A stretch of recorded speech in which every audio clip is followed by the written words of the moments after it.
So I'm working on my doctoral dissertation in education, and the topic of my dissertation is relational frame theory, and I'm trying to solicit some support and trying to conduct a study focusing on relational frame theory and its ability to improve student achievement both in reading and mathematics. For those of us, and most people aren't familiar with relational frame theory, but it's rooted in Skinner's concept of behavioral conditioning, and essentially what we're looking at is having some kind of stimulus and then creating a conditioned response. If you can kind of travel back to your roots of basic psychology. And what's happening is if we can create a stimulus equivalence, that's kind of the focus and the foundation of our language. The stimulus equivalence essentially allows and creates meaning to words. And essentially, it's at the core of cognition and our learning process, and more specifically, the student's learning process. So, as an example, is that the English word cat, C-A-T, has absolutely positively no meaning until we can associate the word cat with an actual object, and in this case, in the animal, which is a cat. So the word CAT has a relationship with a cat, and then we can kind of expand that relationship into not just the English word for cat, but el gato, which is going to be the Spanish equivalent, and then even further into some pictures and other concepts that are all rooted based off of its relationship with an actual cat. What relational frame theory does is it kind of focuses on three properties, and these properties are very similar to what you might see in geometric algorithms. But the first is what they call mutual entailment, and it focuses on this word. And this arbitrary word limoo, L-I-M-O-O, means nothing. But what we're going to do is we're going to create a direct relationship between the limoo and a lemon. And once we have that relationship between limoo and lemon, we can kind of reverse that relationship and say, well, then this object lemon also has a relationship and has a what they call frame to limoo. And then we can take the direct relationship of limoo to another arbitrary word, betraying, and that we can now reverse that. And that's called mutual entailment, is the ability to reverse that direct relationship. Then we can take it one step further, which is what they call combinatorial entailment. And once we establish the relationship between limoo and lemon and limoo and betraying, we can then kind of skip and cut out limoo and make a relationship between betraying and lemon. And that's what they call combinatorial entailment. The last part is what they call transformation functions, which is if we create a relationship or an identity with this lemon and we associate things like the fact that a lemon is yellow, it's sour, it might make you salivate, with a picture of a lemon, those functions still have the same relationship when it comes to the word betraying. So if we kind of take that combinatorial entailment between the lemon and the word betraying, you can take all the functions that we associated with lemon and transform that and transfer it to the word betraying. That's essentially what happens with the relational frame theory. Not only can we use, say, objects and words, but we can also use symbols. And you can see that we have this direct relationship between the @ symbol, the pound symbol, and the and symbol. So our direct relationship is between @ pound, and we can use that mutual entailment by reversing it and saying, hey, we can go backwards. So if this is essentially going to show that we're going to have a relationship with the pound is more than @ and is more than pound, then we can reverse it and say pound is less than and @ is less than pound. And then we can also again cut out our middleman here, and we can kind of make the leap across. And that's essentially what relational frame theory does for us. If we look at how complex it can get, we're going to take 4 quick relationships. And we'll start with the first relationship, which is a Simpsons set of relationships, that Homer, the dad, is older than the daughter Lisa. So there's our first relationship. The second relationship is one where Lisa, the oldest daughter, is going to be older than Maggie, the youngest daughter. So there's our second relationship. Our third relation is that Homer is going to be younger than his father, Abe.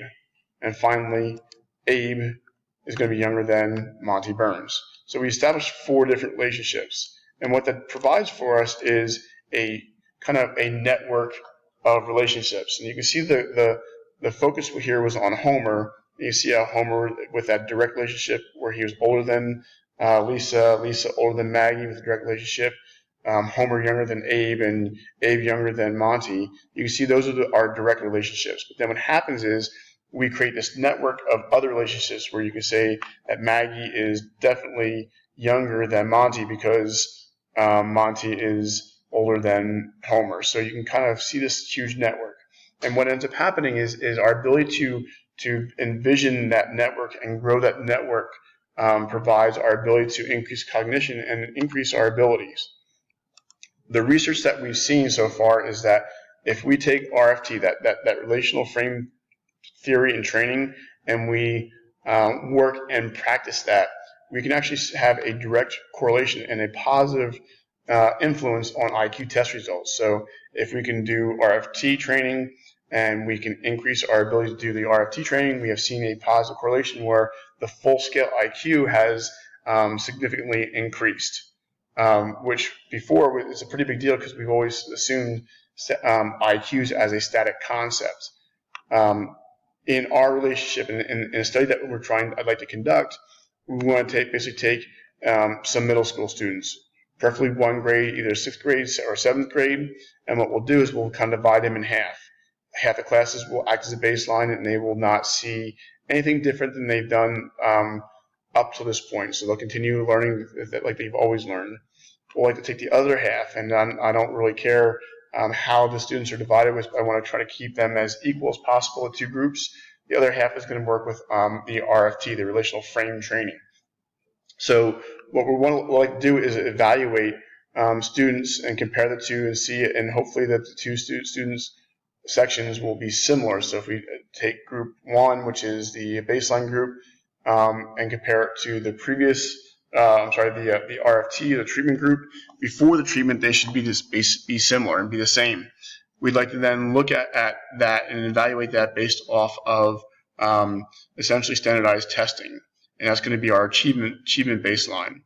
Then what we'll do is we'll essentially establish and expose one group to the RFT, and then compare the groups before and after and see if there's an improvement.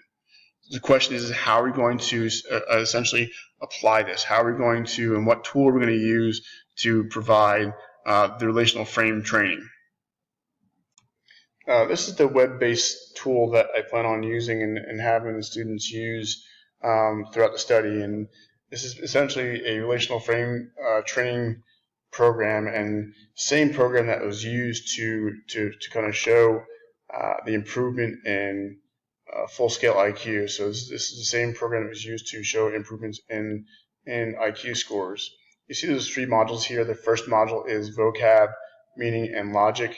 The second one is going to be numeracy and high-level logic, and then last is going to be meaning and advanced logic. So just to give you an idea for what the students will be asked to do, you can see there's a number of stages here. There's 29 in each section. And the first module, first stage, kind of gives you a set of training instructions.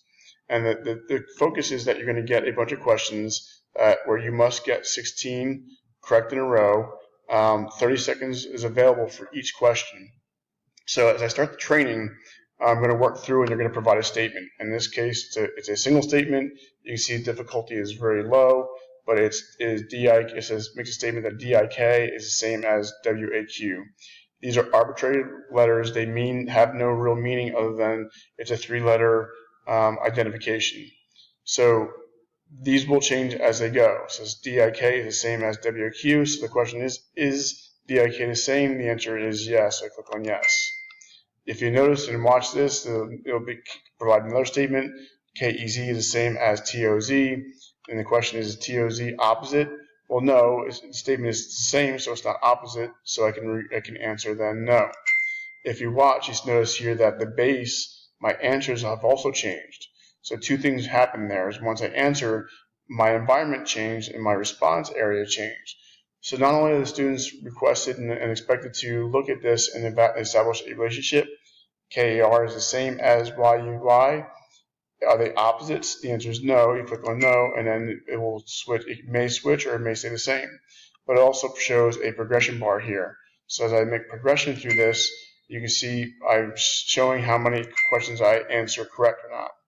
If I happen to answer it wrong, I go back to the beginning and I have to again go and answer 16 correct. So as I work my way through this progression here, answering questions and being aware of the relationships and the frames, as well as my environment, it gets to be more and more complex as you progress. As students work their way through, you see the progression bar up top shows progress. Once the students get to the end and they finish up the progression and they get all 16 questions correct, then you see it tells them that they're well done, and the test is going to be available to them. And the test is no different than the training. So you'll see as students kind of work their way through each stage, they'll progress to some more advanced stages.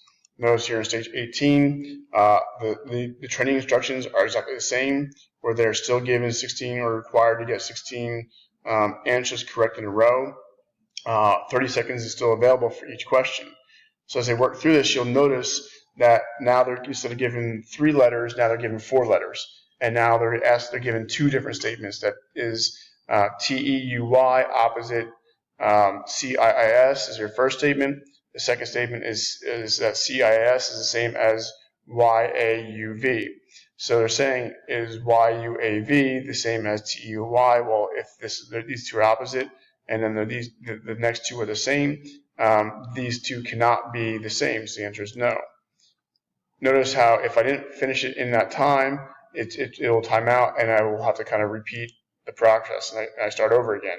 So it's both relationship-based, identifying the concept, as well as doing it within the allotted time, and you can see the time kind of clicks down. VEOT is opposite DEG. DEG is the same as WAON. So in this case, if these two are the same, if these two are opposite and these two are the same, well, then this cannot be the same as that, so our answer has to be no.